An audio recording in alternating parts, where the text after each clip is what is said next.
ఇవాళ మన ఛానల్లో మినప సున్నుండలు తయారు చేసుకోవటం అండి. ఇదిగండి నేను 1/2 కేజీ మినపప్పుని తీసుకున్నానండి. మినపప్పు ఇలాగా ఉండదండి బద్దలుగా.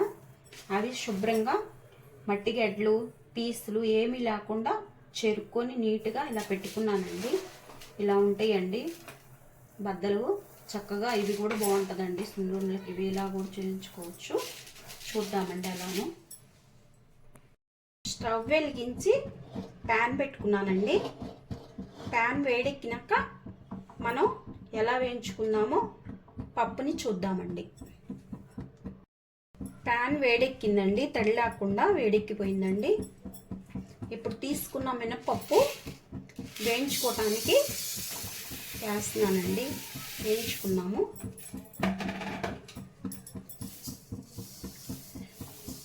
చక్కగా శుభ్రంగా ఏమీ లేకుండా వేయించుకున్నామండి.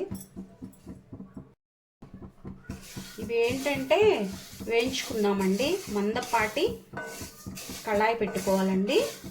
చిన్న మంట మీద వేయించుకుంటూ ఉండాలండి. మాడిని అనుకో టేస్ట్ రాదండి, చేదేసిద్ది. 20 నిమిషాలు పట్టిద్దండి. చిన్నగా ఇలా తిప్పుకుంటూ మనము జాగ్రత్తగా వేయించుకోవాలండి. మాడకూడదండి.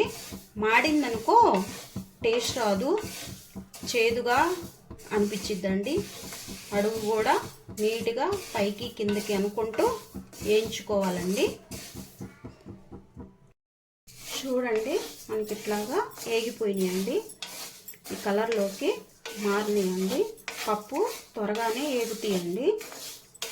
ఏగినట్టు మనకి సౌండ్ కూడా వచ్చిద్దండి. మనం ఇలా తిప్పుకుంటే సౌండ్ కూడా వచ్చిద్ది. నోట్లో వేసుకున్న కరకరలాడిద్ది. స్మెల్ మంచి స్మెల్ వస్తుందండి. ఇవి వేగేటప్పుడు స్మెల్ వచ్చిద్దండి. పప్పు త్వరగానే వేగిపోయింది కాబట్టి తీసుకున్నామండి. నేను ప్లేట్లో పోసుకుంటున్నానండి.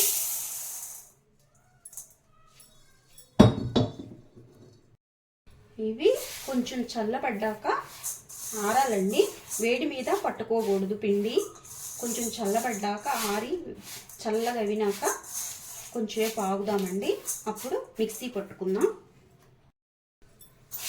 ఇప్పుడు మనకి ఇవి ఆరిపోయి వేడి లేదు, చల్లబడిని. ఇప్పుడు మనము మిక్సీ జార్ ఒకటి తీసుకొని దీంట్లో తడివి ఉండకూడదండి. తడి లేకుండా చూసుకోవాలి. ఇలాగా దాన్ని మనము పిండి పట్టుకుందామండి.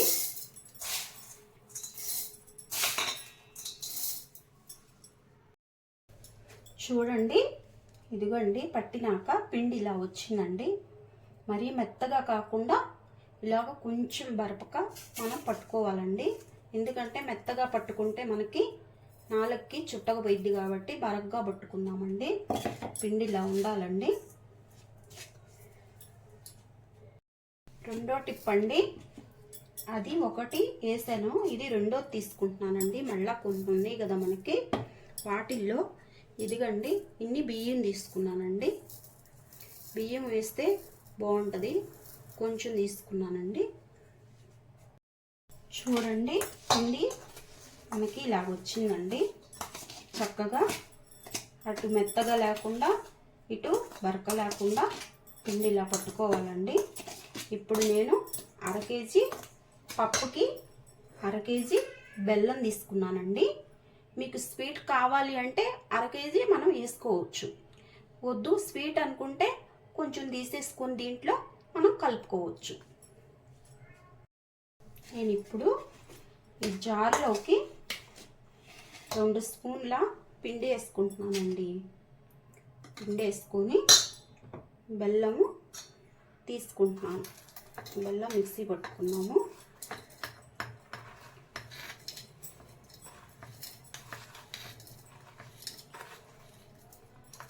మళ్ళా కొంచెం పైన వేసుకున్నామండి.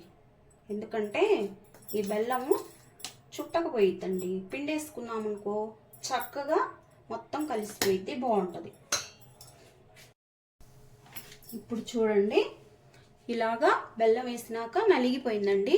మనకి బెల్లం వేసినాక ఇలాగ చక్కగా నలిగిపోవాలండి. పొడిలాగా ఇలా రావాలి. బెల్లం ఒక గడ్డ, చిన్న గడ్డ ముక్క కూడా కనిపించకూడదు. అప్పుడు మనకి బాగుంటుంది. ఎందుకంటే తింటున్నా కూడా బెల్లం గడ్డ మనకు తగలకూడదు. మళ్ళా కొంచెం బెల్లం ఉండదండి, అది కూడా తీసుకున్నాను. తీసుకొని మళ్ళా ఫస్ట్ ఎలా చేసుకున్నామో అలాగే మళ్ళా చేసుకుంటున్నానండి.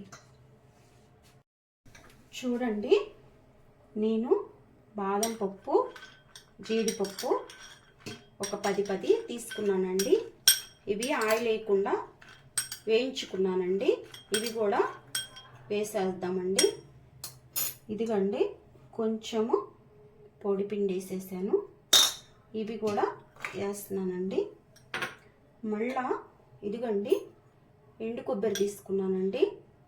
ఎండు కొబ్బరి ఇది కూడా వేసుకుంటే బాగుంటుందండి. ఇదిగండి ఈ కప్పు తీసుకున్నానండి, 1/2 కేజీకి. ఒకటి మనము ఇలాగా చిన్నది ఇట్లా ఉంటుంది కండి కొబ్బరి, అలాగా నల్లగుండాది తీసుకోవాలి.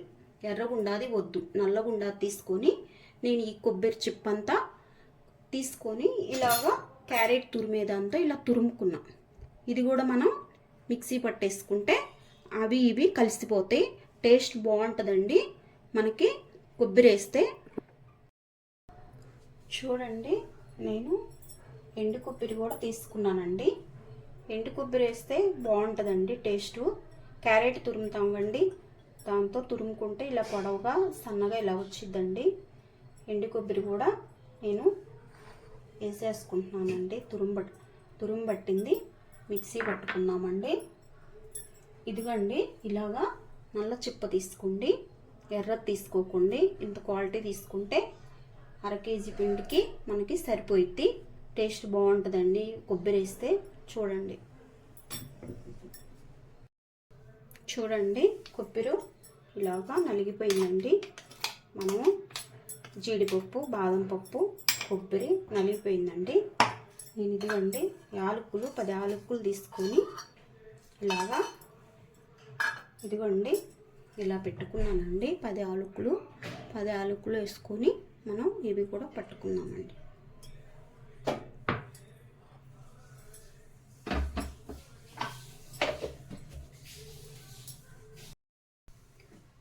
చూడండి, మనకి కలుపుకున్నాక మొత్తం ఇలాగ అయ్యిందండి. కొబ్బరి, జీడిపప్పు, బాదం పప్పు అవి కూడా మొత్తం వేసేసినాక నాకు ఇలా అయిపోయిందండి. ఇప్పుడు మనము నెయ్యి పోసి లడ్డూలు చేసుకున్నామండి. చూడండి, నెయ్యి వేడి చేసుకుంటున్నానండి. ఇట్లాగా లడ్డూలన్నీ మనము చుట్టుకుంటూ ఉండాలండి. నెయ్యి పోసుకొని మనకి కావాలంటే మన సైజు ఎట్లాగన్నది, చిన్నగా కావాలంటే చిన్నగా, పెద్దగా కావాలంటే పెద్దగా, అట్లాగా లడ్డు చుట్టుకుంటా ఉంటే మనకి వచ్చేస్తుందండి. ఈ చెయ్యిలాగా బ్రష్ వేసుకుంటా ఇలాగనుకుంటే లడ్డూలన్నీ మనము అలాగా చక్కగా చుట్టుకుంటే బాగుంటాయండి. టేస్ట్గాను చక్కగా ఉంటుందండి. ఈ మినపప్పు ఏంటంటే మనకి చాలా బలం అండి. చూడు ఫ్రెండ్స్, లడ్డూలన్నీ నాకు ఇలాగైనాయండి. నేను తీసుకున్న క్వాలిటీకి 35 లడ్డూలు అయినాయండి. చక్కగా ఈ సైజులో నేను లడ్డు చేసుకున్నానండి. లడ్డు చూడండి, ఇట్లాగన్నా కూడా ఏమీ లేదు, చక్కగా ఇలాగా వచ్చినాయి. నచ్చిందా ఫ్రెండ్స్? సింపుల్గా, టేస్టీగా, హెల్దీగా నేను ఇలాగా తయారు చేసుకున్నా ఫ్రెండ్స్. నచ్చిందని అనుకుంటున్నాను ఫ్రెండ్. నచ్చితే లైక్ చేయండి, షేర్ చేయండి, కామెంట్ చేయండి.